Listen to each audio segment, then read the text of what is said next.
Ja, v Novi Sloveniji smo bili zelo negativno presenečeni, ko je Ministrstvo za notranje zadeve objavilo razpis za nakup helikopterjev nujne medicinske pomoči.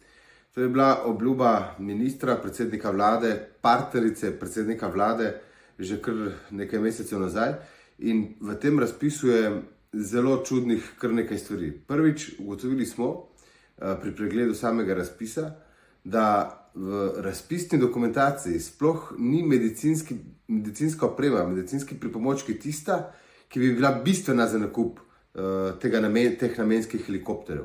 Torej, kaj to pomeni?